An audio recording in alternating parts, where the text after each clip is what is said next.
Ambassador Zeleth's 6 arms trembled as she watched the tactical display.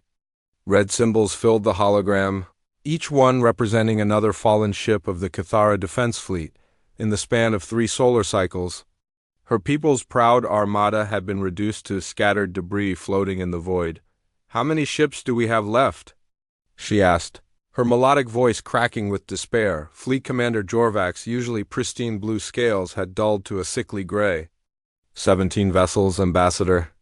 All of them damaged. The Vorthic swarm continues to advance toward our homeworld.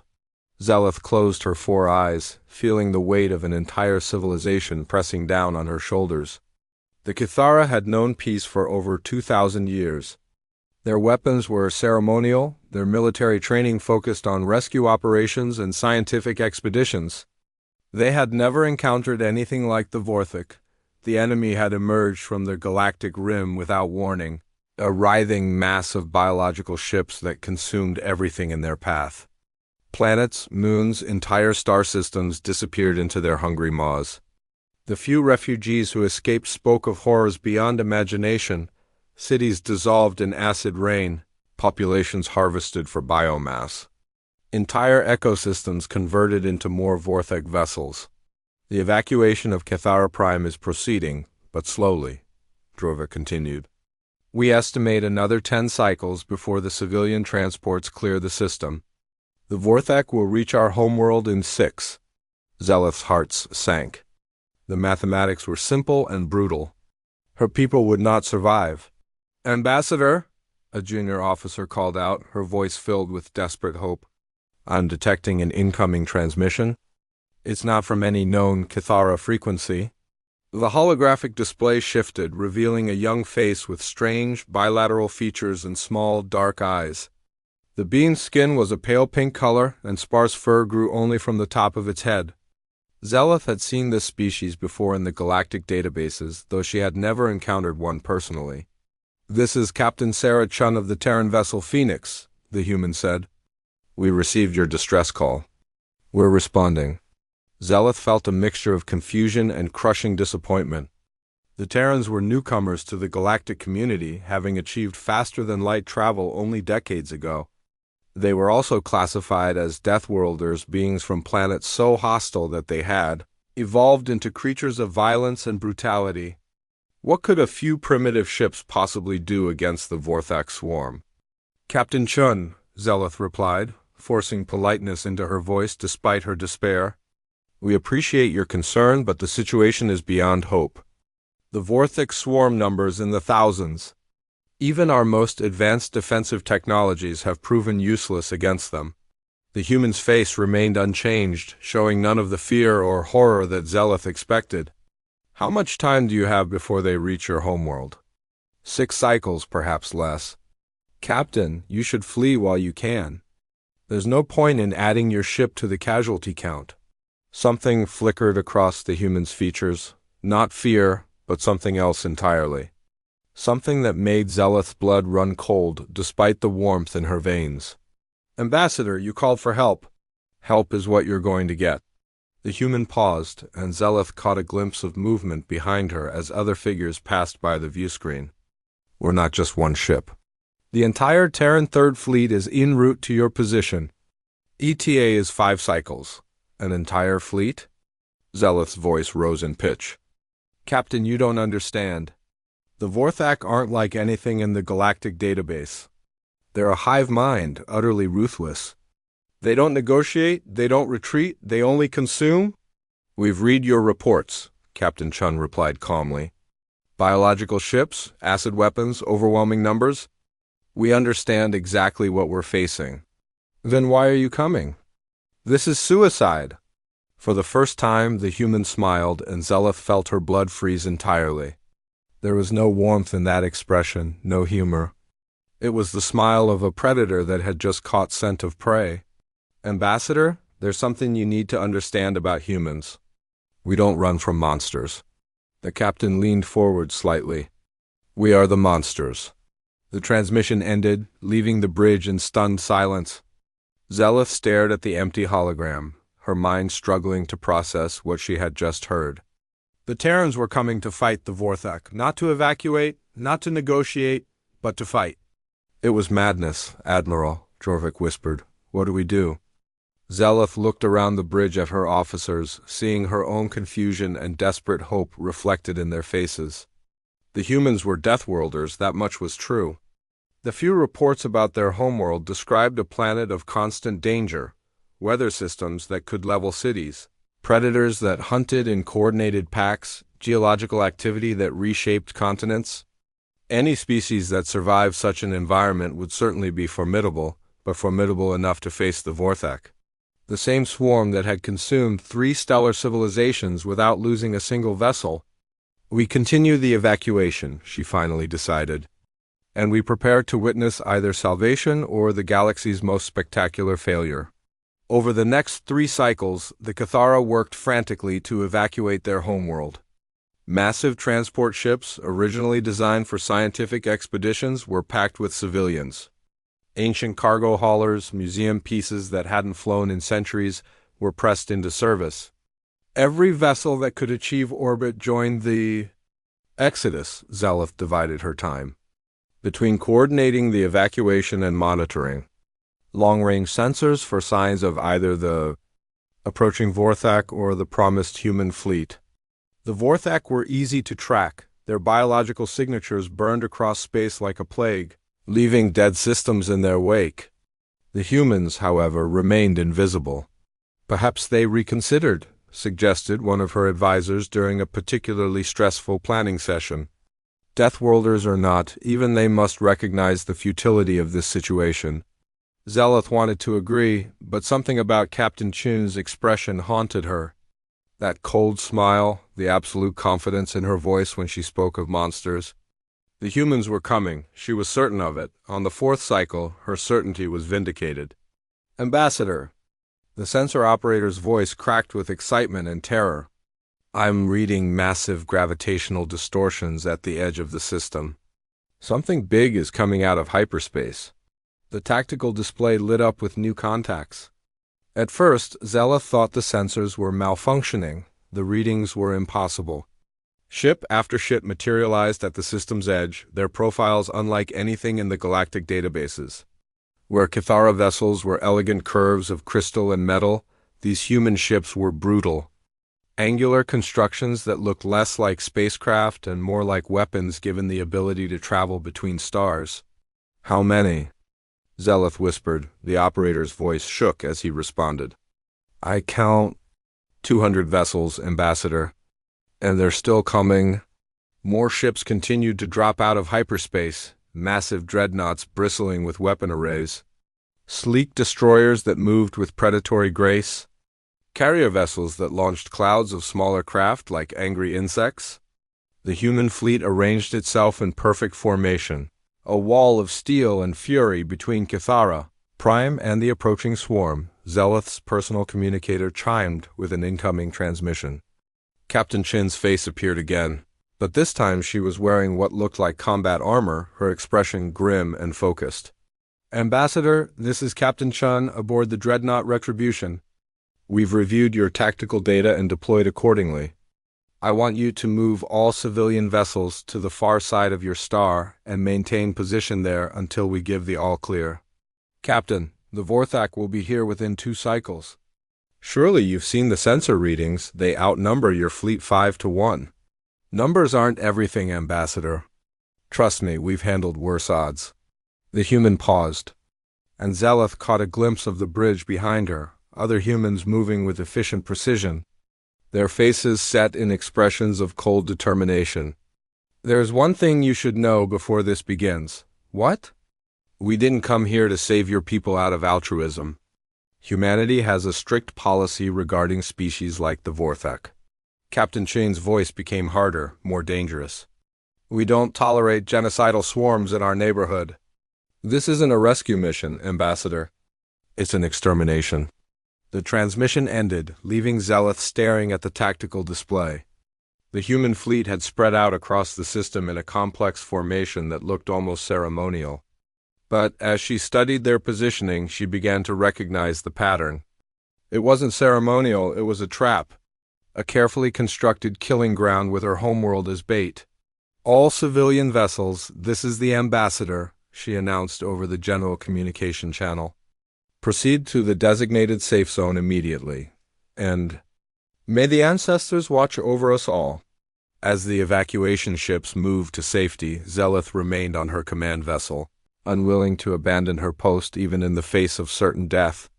She would witness humanity's response to the Vorthak, whether it ended in glorious victory or spectacular annihilation. In the depths of space, the human fleet waited with predatory patience.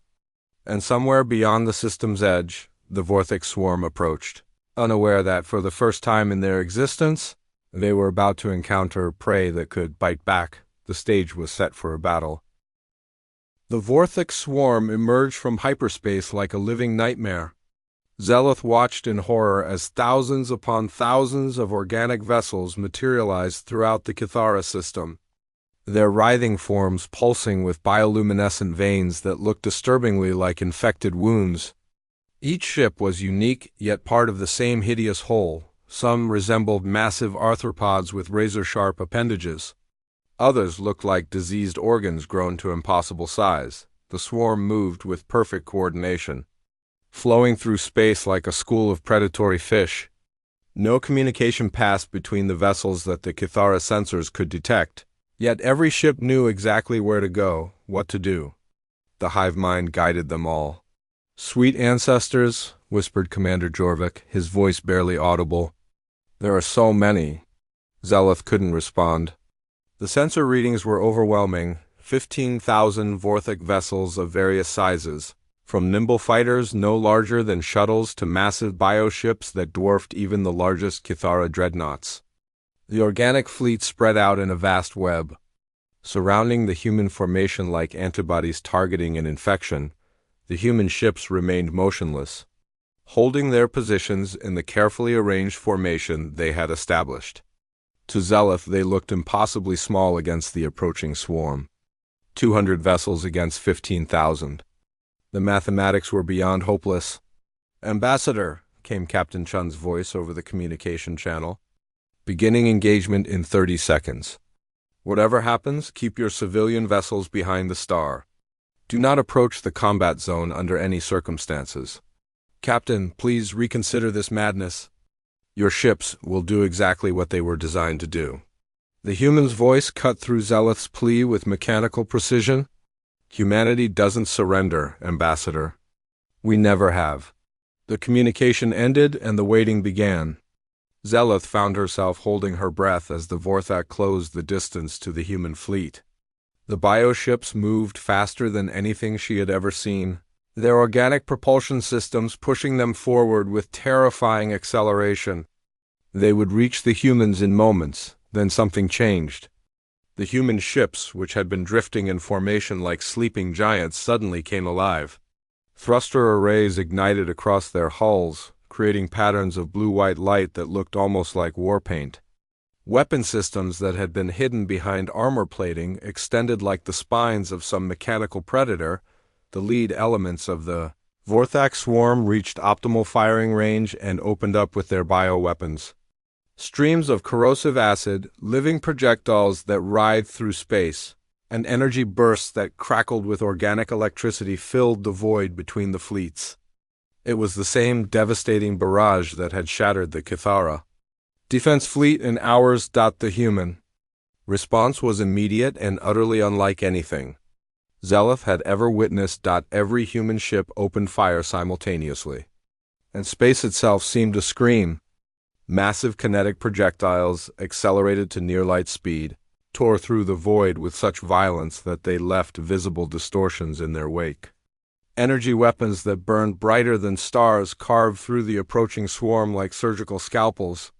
And then came the missiles, thousands of them, each one guided by its own targeting intelligence. Weaving through space in complex patterns that looked almost like a dance, the first wave of Vorthak fighters simply ceased to exist. One moment they were there, writhing through space toward the human fleet, and the next they were expanding clouds of organic debris. The larger bioships fared better, their thick carapaces absorbing some of the punishment. But even they began to show massive wounds as human weapons found their marks. But what truly shocked Zeleth wasn't the effectiveness of the human weapons, it was their design philosophy.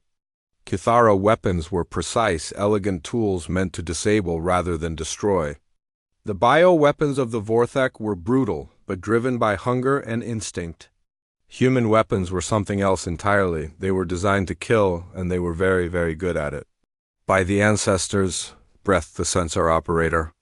Look at their targeting patterns.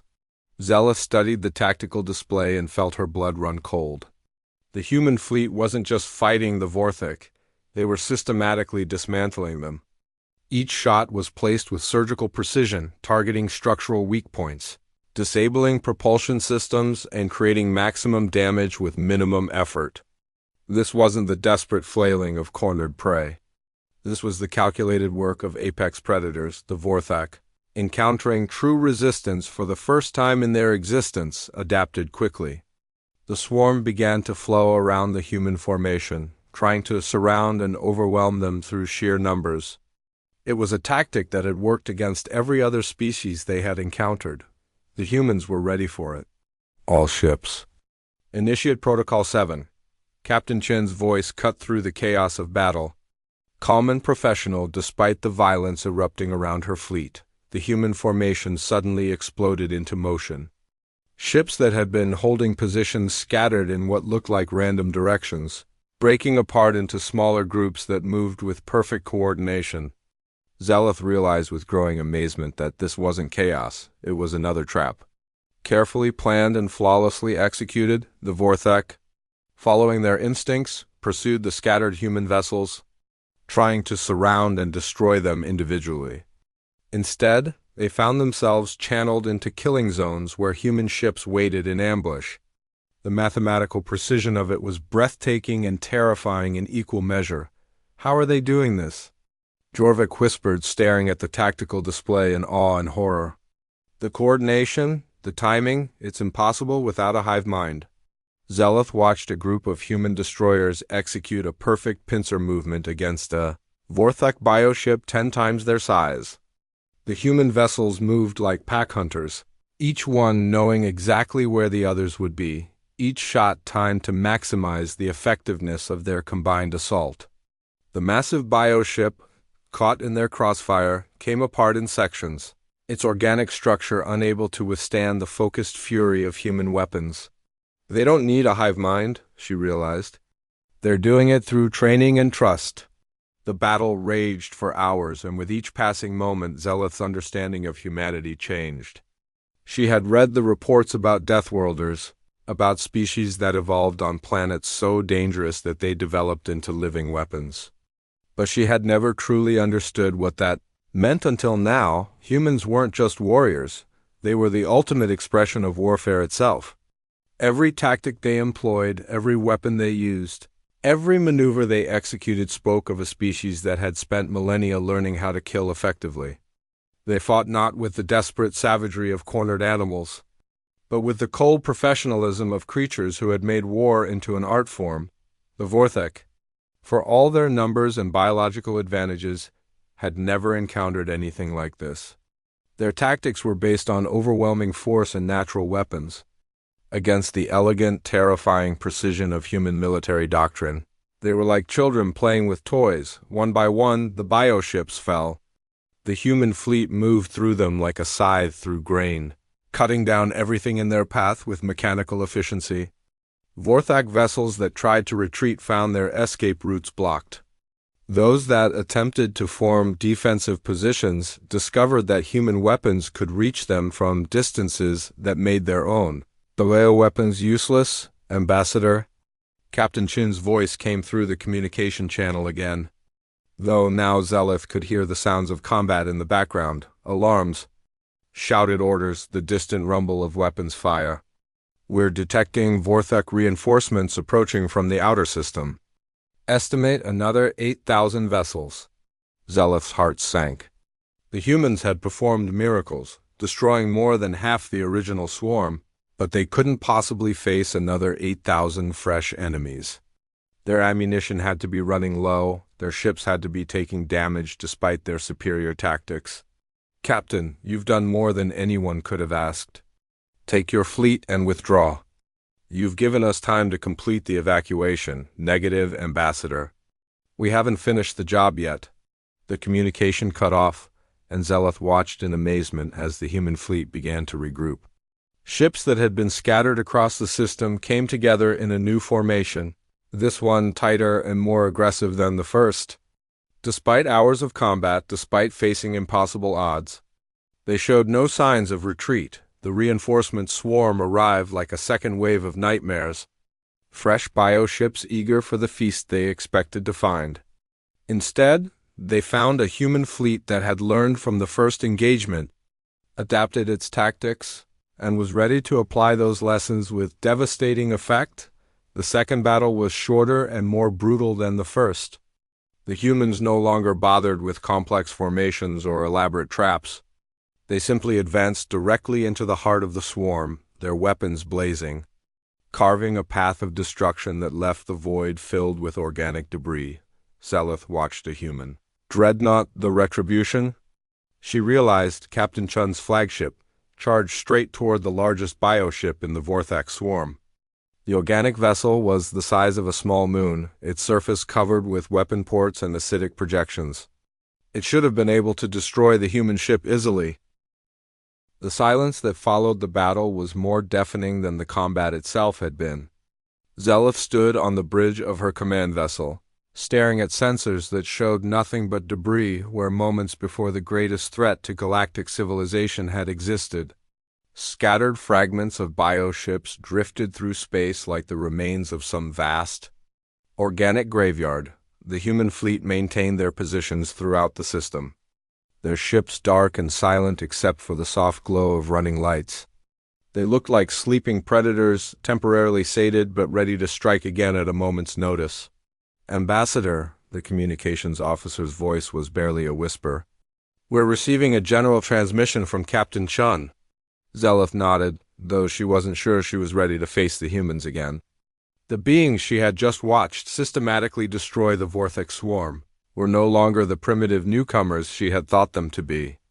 They were something else entirely, and she wasn't certain what that meant for the galaxy. Captain Chun's image appeared on the holographic display, but something had changed about her appearance. The cold, predatory focus was gone, replaced by something that looked almost like weariness. The human's armor was scorched and dented, and there were stress lines around her eyes that hadn't been there before the battle. "Ambassador Zeleth," Chun said, and her voice was gentler than it had been during the combat. "The immediate threat has been eliminated. We're conducting sweeps of the system to ensure no Vortex vessels escaped, but initial scans suggest complete destruction of the swarm." "Captain," Zeleth managed, her voice catching slightly, we cannot adequately express our gratitude. You saved our entire civilization." Something flickered across the human's features, not quite a smile, but perhaps the shadow of one. "We did what we came here to do. But there are things we need to discuss before we withdraw from your system." "Of course. Shall I come aboard your vessel?" "Actually, we'd prefer to come to you if that's acceptable. It's important that your people see us as we really are, not just as warriors." Zeleth found this curious. After witnessing the devastating efficiency with which the humans had destroyed the Vortex, she couldn't imagine how they could appear as anything but warriors. But she agreed to the meeting, and within an hour, a human shuttle was approaching her command vessel. The first thing Zeleth noticed when the humans stepped out of their shuttle was how different they looked without their armor. Captain Chun was smaller than she had appeared on the communications screen and younger. The other humans with her, she introduced them as Commander Martinez, Dr. Patel, and Ambassador Williams, looked equally unassuming, but there was something in their eyes that made Zeleth's skin crawl, even as they smiled and spoke politely. It was the same focused intensity she had seen during the battle, just carefully controlled. These beings were weapons that had learned to wear the mask of civilization. "Ambassador Zeleth," Captain Chun said, accepting the ceremonial greeting gesture that Zeleth offered. Before we begin formal discussions, there's something important you need to understand about what just happened here. They settled into the conference room, and Zeleth found herself studying the humans carefully. They moved with an economy of motion that spoke of military training, but they also showed genuine courtesy and respect for Kithara customs. Dr. Patel, the human medical officer, even asked about the wounded from the earlier Vorthak attacks, offering assistance that she seemed genuinely eager to provide. The destruction of the Vorthak swarm, Captain Chun began, was not just a rescue operation. It was a statement. "I'm not sure I understand," Zeleth replied. Ambassador Williams, a human with graying hair and kind eyes, leaned forward. "Captain Chun means that humanity wanted to send a message to the galaxy. The Vorthak represented a particular type of threat, a species that believes strength gives them the right to consume others. We have a strong cultural aversion to that philosophy." "Cultural aversion?" Commander Jorvac, who had been silent until now, spoke up. "You destroyed 15,000 ships. That was more than a cultural aversion." "Perhaps," Captain Chun acknowledged, "but you have to understand our perspective. On Earth, our homeworld, we learned early that predators respect only strength. The Vorthak were predators operating on a galactic scale. Negotiation was never an option." Dr. Patel, who had been taking notes on a small device, looked up. "In our history, we've seen what happens when aggressive species are allowed to expand unchecked. The cost in lives and suffering is ... unacceptable, so we developed the doctrine. When we encounter genocidal aggressors, we don't just defeat them. We ensure they can never threaten anyone again." The words were spoken gently, almost academically, but they sent chills down Zelith's spine. The humans weren't just warriors, they were warriors with a code, and that code apparently included the complete destruction of any species they deemed genocidal. "But you came to help us," Zelith pointed out. "You risked your own people to save ours." "Of course we did," Ambassador Williams said, as if the idea of doing anything else was incomprehensible. "You asked for help. Your people were facing extinction through no fault of their own. How could we not respond?" The casual way he said it made Zeleth realize something profound. The humans weren't motivated by conquest or glory. They had genuinely come to save the Kithara, and they had been willing to face overwhelming odds to do so. The fact that they had turned out to be overwhelmingly superior to their enemies didn't change their fundamental motivation. "There will be other species watching what happened here," Captain Chun continued. "They'll see the footage, read the reports, analyze our tactics. We want them to understand the lesson, which is that humanity will protect those who cannot protect themselves, but we will also eliminate those who threaten the innocent. The choice of which category you fall into is entirely up to you." Over the next several hours, Zeleth learned more about humanity than she had thought possible. They were a species of contradictions, capable of breathtaking violence but also profound compassion.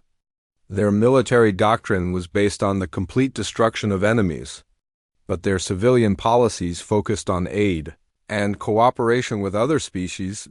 Dr. Patel shared medical techniques that could help the Kithara wounded recover more quickly. Commander Martinez offered technological exchanges that could improve Kithara defensive capabilities. Ambassador Williams discussed trade agreements and cultural exchange programs. But throughout every conversation, Zeleth remained aware of the underlying truth. These humans could have easily conquered the Kithara if they had chosen to. Their fleet alone was more powerful than anything the Kithara could field, and their tactical abilities were beyond anything she had imagined possible. They were being polite and helpful because they chose to be, not because they had to be. "There's one more thing," Captain Chun said as the formal discussions wound down. "We'd like to establish a permanent diplomatic presence in this sector. Not a military occupation, just an embassy and a small defense force. To protect us?" Zeleth asked. "To protect everyone?" the captain corrected. "The Vorthak weren't the only aggressive species in the galaxy. There will be others, and some of them might be smart enough to learn from what happened here. Having a human presence in the region will serve as a deterrent." Zeleth understood what wasn't being said. The humans wanted to establish themselves as the guardians of this region of space, and after what she had witnessed, no sane species would oppose them. But unlike other conquerors, they seemed genuinely interested in protecting rather than ruling. "We would welcome a human embassy," Zeleth said carefully. "But I must ask, what happens if other species choose not to accept human protection? What happens if they prefer to handle their own affairs?" Captain Chun's expression didn't change, but Zeleth caught a glimpse of that predatory coldness in her eyes. "That's their choice, as long as they don't threaten others." "If they do?" She shrugged. "Well, you've seen what happens to species that threaten others." As the humans prepared to return to their ships, Zeleth found herself grappling with a fundamental question: were the humans saviors or conquerors? The answer, she realized, depended entirely on perspective. To the Cathara, facing extinction at the hands of the Vorthik, they were undoubtedly saviors. To any species contemplating aggressive expansion, they were probably the most terrifying force imaginable. "Ambassador Zeleth," Dr. Patel said as they prepared to leave, "there's something I wanted to share with you personally." "What is it?" The human medical officer smiled, and for the first time, Zeleth saw no trace of the warrior in her expression.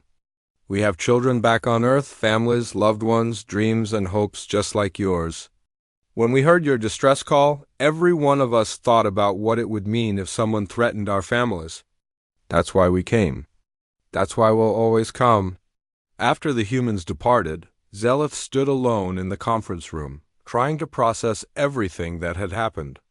Through the viewport, she could see the human fleet beginning to withdraw from the system, their mission complete. Most of their ships were already jumping to hyperspace, returning to wherever they had come from, but a small group remained behind. The embassy force that Captain Chun had mentioned. Zeleth counted 12 ships, including what looked like a Mobile S.